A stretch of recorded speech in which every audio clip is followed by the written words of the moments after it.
On a freezing night in Detroit, under the flickering lights of a lonely bus stop, a homeless black man stood alone, clutching a folder of rejected job applications. As he looked around, he saw her, a woman in high heels, shivering from the cold without a coat. Without a second thought, he quietly took off his own jacket, the only warmth he had, and gently placed it over her shoulders.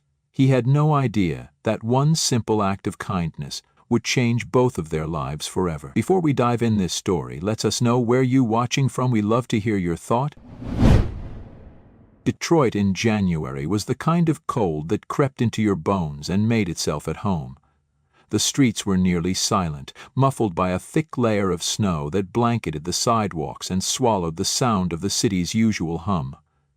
Streetlights flickered dimly over empty benches, casting long shadows that twitched in the wind. At a rundown bus stop on Bagley Street, tucked between a shuttered liquor store and a graffiti-covered warehouse, Darius Cole stood alone, hunched against the biting wind. His jacket, an old army green thing with threadbare cuffs and a missing button, barely held back the cold. He clutched a thick manila folder tight to his chest, not just to protect it from the snow, but to keep his fingers from going numb. Inside were 5 resumes, 5 unopened doors. The digital sign on the pharmacy across the street blinked 8:42 p.m. in angry red. The bus was late, again. Darius shifted his weight from one foot to the other, trying to ignore the ache in his knees and the dampness seeping into his boots. Just another night, just another bus to nowhere. Then he heard it. Heels. Sharp, precise, out of place. He turned his head slightly and saw her. She looked like she didn't belong there. Mid-30s, maybe younger, business skirt hugging her knees, blouse pressed sharp despite the weather. Her hair was wet and stuck to her cheek, her heels clicking on the icy sidewalk like they had somewhere better to be, and no coat, not even a scarf. Her arms were wrapped tightly around her torso, her breath short and sharp, her face pale beneath flawless makeup. She muttered to herself, barely audible, "Damn thing just died on me." She stopped beneath the bus stop's awning, just a foot or two away from Darius, and for a moment neither of them said anything. The wind howled through the alley behind them, lifting snow in small spirals. She rubbed her hands together, fast and desperate, but it did nothing. Darius tried not to stare, tried not to feel anything, but he'd been cold too long not to recognize the kind of shiver that meant your body was giving up. He glanced down at his jacket. It wasn't much. It wasn't even warm anymore, but it was all he had, and somehow that made the choice easier. Without a word, he shrugged it off and stepped closer, holding it out to her. She flinched, startled, but didn't move away. "You should keep that," she said quickly, her voice sharp with discomfort, not from the cold but from the gesture. Darius looked at her, tired but steady. "You need it more than I do right now." She hesitated. "You sure? I mean, it's freezing." He gave a thin smile, nothing performative, just honest. "I've been through worse." He gently draped the jacket over her shoulders. She didn't stop him this time. The fabric was rough, smelled faintly of old coffee and soap, but it was warm. Warmer than she'd expected. "Thank you," she murmured, clutching it tight around her. Darius just nodded and stepped back, rubbing his bare arms. The wind felt like needles now, but he didn't let it show. They stood in silence again, the city humming faintly beyond the snow. Then she turned slightly toward him. "What's your name?" "Darius." "I'm Leona." He nodded again. "Nice to meet you, Leona." She looked at him closely now, more aware. Her eyes flicked to the folder in his hands, the worn shoes, the raw skin at his knuckles. She opened her mouth as if to ask something, then stopped. The bus headlights cut through the falling snow, a low rumble approaching. As it pulled up, she moved to board, then turned back. "You have somewhere to go?" Darius gave a one-shouldered shrug. "Somewhere," he said simply. He didn't add that somewhere was the back of a rusted Ford Bronco behind a loading dock near the river. She hesitated, then reached into her purse and pulled out a sleek black business card. "In case," she said, offering it. "I'm not asking for anything, just keep it." Darius didn't move at first. Then slowly he took it and slipped it into the folder. He didn't read it. Leona stepped onto the bus. Just before the doors closed, she turned and gave him one last look. The jacket hung awkwardly on her, too big and frayed, but it wrapped around her like armor. Darius watched until the bus disappeared into the snowfall. Alone again, he stood shivering, not just from the cold, but from something deeper, something quieter. He looked up at the sky, gray and endless, then down at the card peeking from his folder. "Just a coat," he whispered to no one. But even as the wind bit through his shirt, he didn't regret it. And then he turned and walked back into the night. The walk back was slower this time. The cold sank deeper into Darius's skin now that the jacket was gone, but it wasn't the chill that weighed on him most. It was the silence. Not the quiet of snow, but the silence that lived inside him, the kind that comes from losing too many things too fast and for too long. When he reached the edge of the warehouse lot, he glanced around to make sure no one was watching, then slipped between the broken chain-link fence and approached the old Ford Bronco parked beneath a collapsed awning. The truck had once been red. Now rust bloomed over its surface like a disease. One headlight was shattered. The tires were tired. Still, it was shelter. It was his.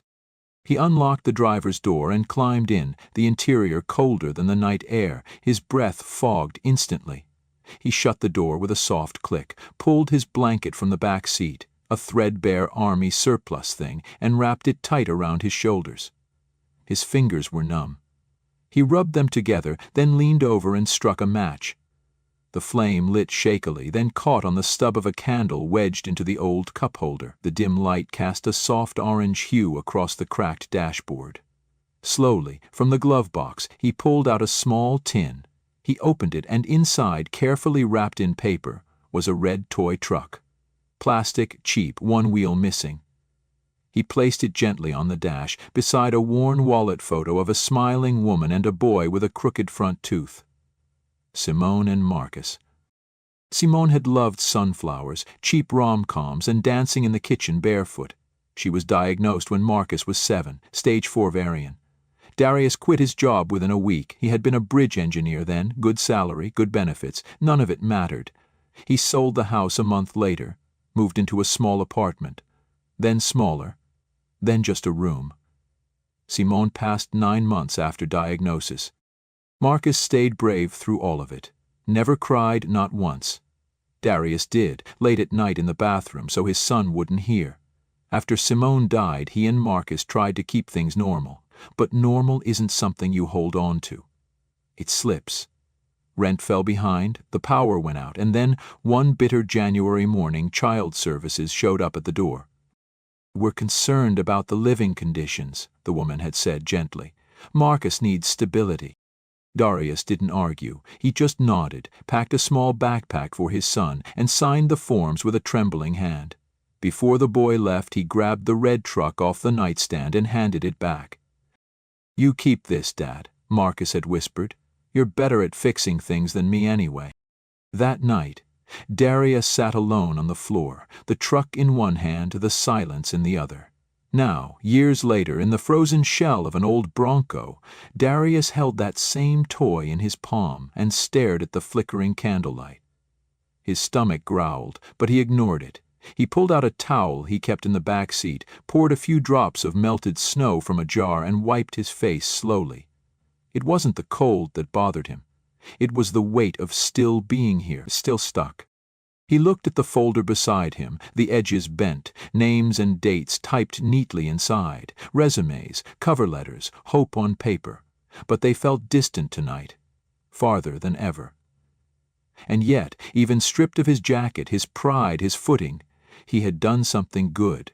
Small, maybe, forgotten by morning, probably, but it had been real, honest. He thought of Marcus again, of the night the truck broke and Darius fixed it with duct tape and a spoon. His son's eyes had lit up with awe. "You're a superhero, Dad."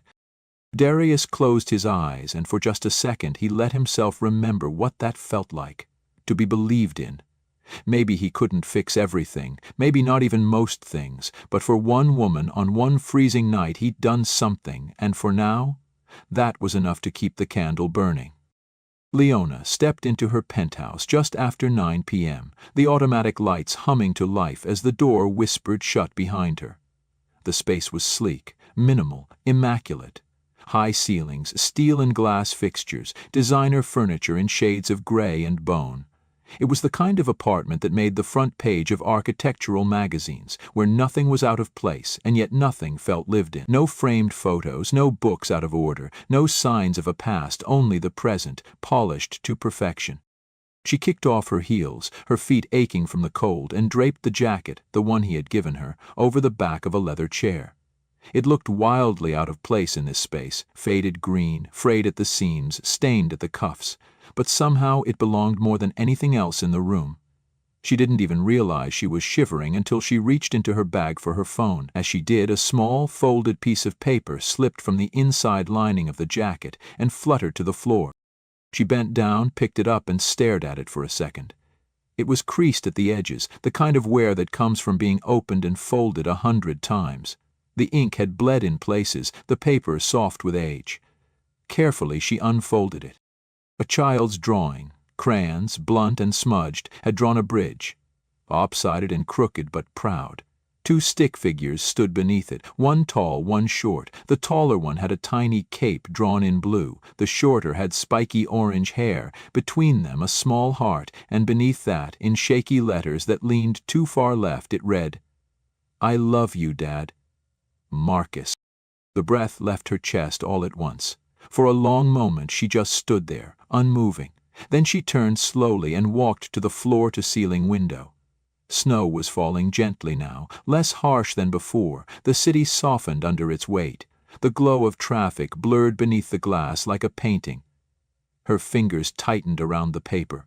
She remembered a different night, a colder one. She was 12. Her mother had promised to pick her up from church choir practice but never came. The woman had been drinking again. Leona waited until the doors closed, then walked, barefoot, 4 blocks through snow, the plastic soles of her school flat splitting open. She cried behind the old bakery on 5th, hoping the cold would swallow her whole. Instead, a man, just a street vendor, found her. Ida didn't say much, just pulled a pair of worn canvas sneakers from under his cart, knelt, tied them onto her numb feet, and said, "You've got far to go. Don't stop walking just because it's cold." She never saw him again, but she remembered. And now, years later, another stranger, one with worn eyes and cracked hands, had offered her something just as unexpected. Not shoes, not words, just a coat. And without knowing it, he'd wrapped her in something more than fabric. He'd wrapped her in memory. In a kind of grace she hadn't felt in years. She turned back toward the chair. The coat sat there like an accusation, a gift, a mirror. This man, Darius, he hadn't known who she was, hadn't cared. He didn't ask for anything in return, and that shook her. She sat down slowly, the drawing still in her hands. Her apartment was warm, but her chest ached with something cold and raw and painfully human. He'd given away the only warm thing he had, for no reason but that she needed it. And now here she was, with heat, with walls, with everything the world calls success, but with a sudden hollow sense that she'd been missing something essential for far too long. She looked again at the child's scrawl, "I love you, Dad, Marcus." The name echoed through her like a bell. She reached for her phone, paused, then gently folded the paper and tucked it into the inside pocket of her coat. That coat wasn't hers, but the feeling it brought, the reminder, it was now a part of her. She didn't know yet what she would do, only that she had to do something. The search started quietly, without ceremony, just Leona in her office, staring at the drawing on her desk, the words, "I love you, Dad, Marcus," looping through her mind like a quiet heartbeat she couldn't shake. She'd read them dozens of times now, her fingertips tracing the uneven lines, each stroke heavy with the weight of memory and loss. The man who had handed her his coat in the snow had done so with no hesitation, no agenda. That kind of kindness didn't just happen. It meant something, it came from something, and she needed to know what. The security team at Leona Tech was discreet but skilled. Still, it wasn't easy.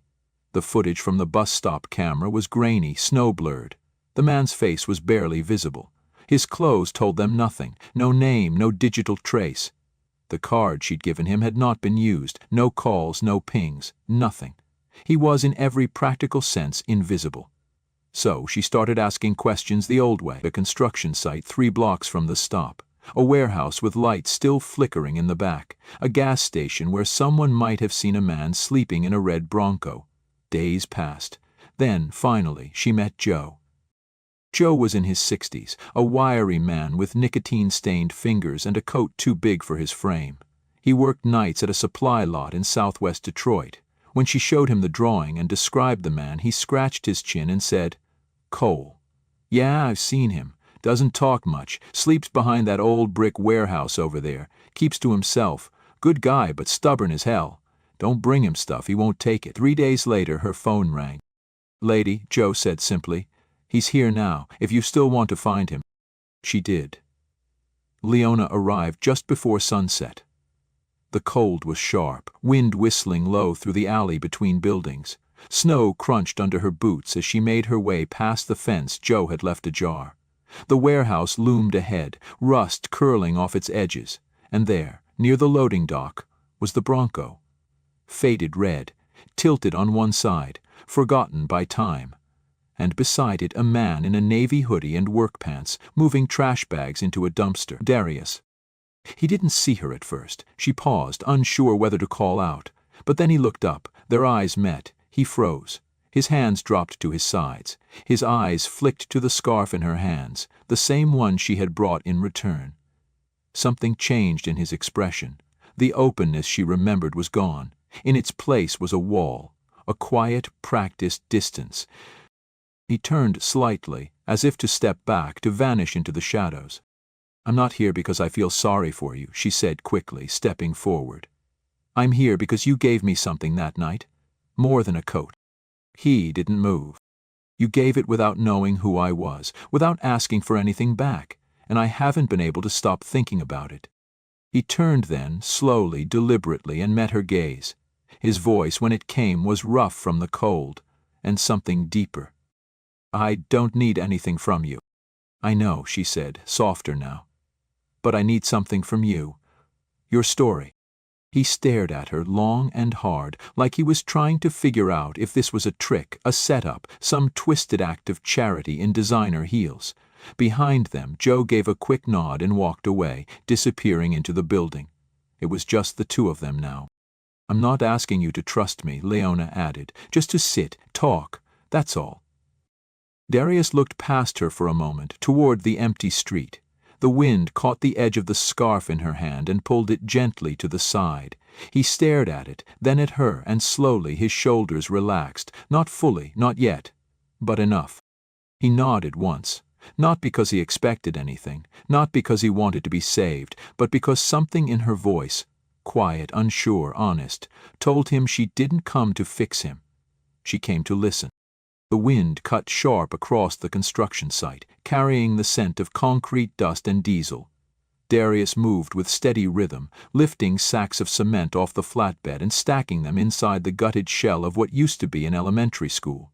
His breath fogged in the frigid air, his fingers stiff in the torn gloves he'd patched with duct tape.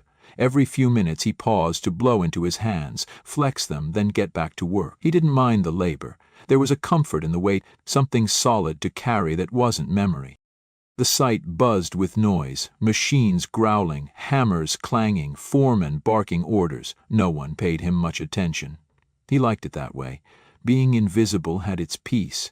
On his break, he sat on a low slab of poured cement, unwrapped a peanut butter sandwich from wax paper, and took small, slow bites. Then he heard footsteps. Soft. Not the heavy stomp of boots, but something lighter, deliberate. He looked up. Leona stood a few feet away, bundled in a plain gray coat, jeans, flat boots, no heels, no makeup. Her hair tied back. She looked real. He blinked, taken off guard. "You again?" She gave a small smile. "I have a favor to ask." He raised an eyebrow, cautious. "I don't know much except how to stack bricks and carry weight. Not sure I'm the kind of help you're used to." "I'm not looking for expertise," she said. I'm looking for someone who sees things others miss." He didn't answer, just waited. From her coat pocket, she pulled out a thick hand-knit scarf, gray, soft-looking, no tag. "I didn't know if you'd take it, but I thought, maybe." He didn't move to take it, but his eyes lingered on it. "I haven't stopped thinking about what you did," she continued, "about how that moment, your moment, shifted something in me. And if it did that for me, I wonder what it could do for others." He frowned slightly. "You want me to talk to people?" "Not talk at them, just be in the room, share something real. People at my company, some of them have never had to think about where their next meal is coming from. Others are trying to lead teams while hiding what they're carrying inside. I think you have something to say, even if you don't say much." He stared past her for a moment, watching the excavator swing its long arm through a pile of debris. "I'm no one special. That's exactly why they'll listen." His gaze dropped to the scarf in her hand. The wind tugged at the end of it, fluttering soft against her coat. He reached out, not for the scarf, but to steady it, then paused. "Full time," he said. "I'll go, but only to look. I don't promise anything." "Full time is enough to begin," she replied, folding the scarf gently into his calloused hands. Their fingers brushed just briefly, his rough from years of work and weather, hers cool but steady. No one else noticed the moment, but it was real, and it was beginning. Darius stood in the back of the conference room, his shoulders squared but hands clasped behind him as if trying to take up less space. The windows stretched floor to ceiling, offering a sweeping view of downtown Detroit, but he barely noticed. The room was quiet, unnaturally so, filled with a dozen employees seated in chairs arranged in a loose circle. A junior associate stole quick glances at him. Someone else tapped nervously at a tablet. They all knew who he was, the man Leona brought in. Leona had introduced him plainly. No resume, no corporate title, just, "This is Darius. He has something to share if you're willing to listen." He hadn't planned to speak. He didn't write a speech, but after 10 minutes of silence, a young woman across from him, a marketing coordinator with tired eyes, finally said, "What was it like when everything changed?" Darius looked at her, then at the floor, and slowly sat down. "Loud," he said, and then quiet. No one interrupted. "I used to be an engineer. Built bridges, not the kind people notice, utility over skyline. After my wife got sick, I stopped working. Thought it'd be a few months. It wasn't. When she died, it was like the ground fell out from under me. I'd tried to hold it together for my son. We made games out of canned soup and bedtime in a truck. But you can't shield a kid from reality forever. Eventually, the system stepped in." His voice caught. He took a breath. "They said it wasn't safe for him anymore, and maybe they were right, but that doesn't make the night I handed him over any easier." Silence followed, thick, respectful. No one looked away. "That night I told myself I'd find a way back to him. I didn't know how, still don't some days, but I promised." He looked toward Leona, who stood near the window, her arms crossed tight. Not in defensiveness, but in restraint, as if she was holding something in. After the session, she pulled him aside. "I want to create a position," she said, "one that didn't exist before. You'd help us see what we're missing, not strategy or data. People." He frowned. "You want to hire me? For what, a mascot, a story?" "No," she said firmly. "For perspective. For the things you know that can't be taught in boardrooms." He looked down at his calloused hands, at the scarf now loosely knotted around his neck. "I lost everything once," he said, "including my son. What makes you think I can help anyone?"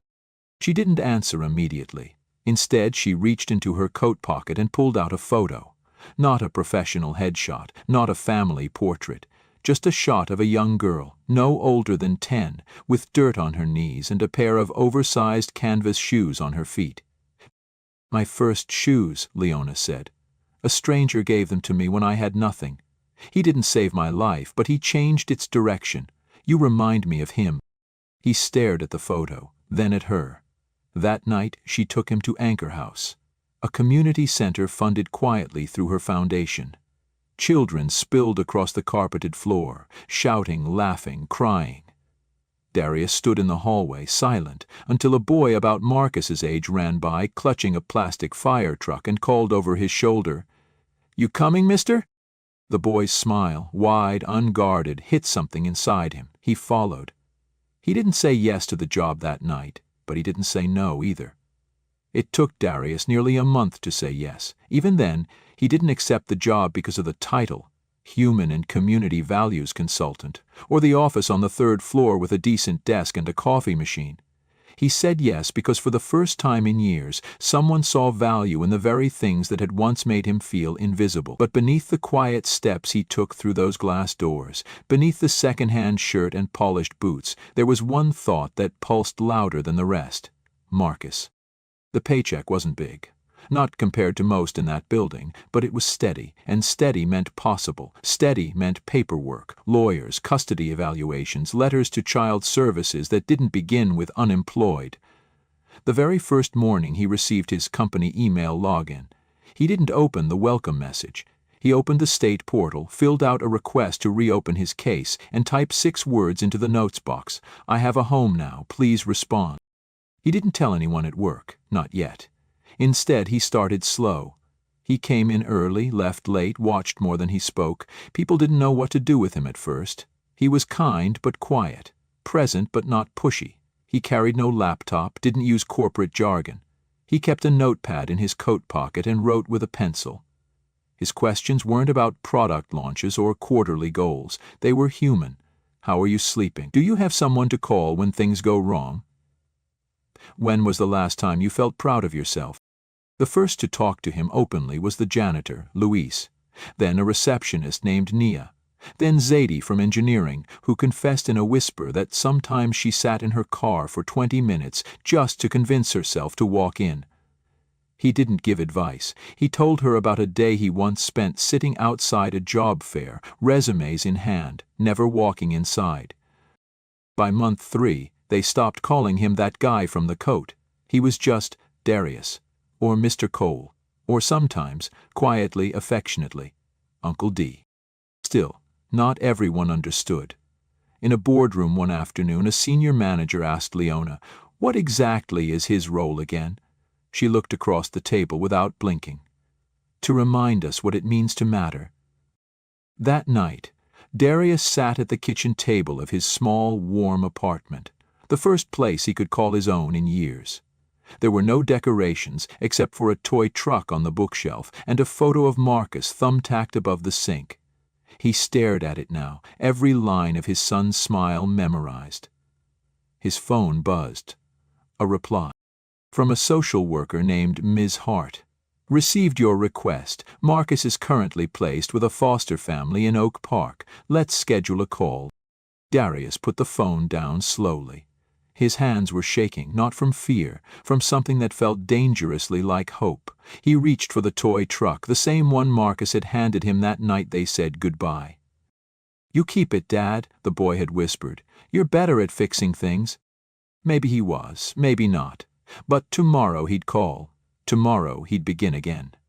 Join us to share meaningful stories by hitting the like and subscribe buttons. Don't forget to turn on the notification bell to start your day with profound lessons and heartfelt empathy.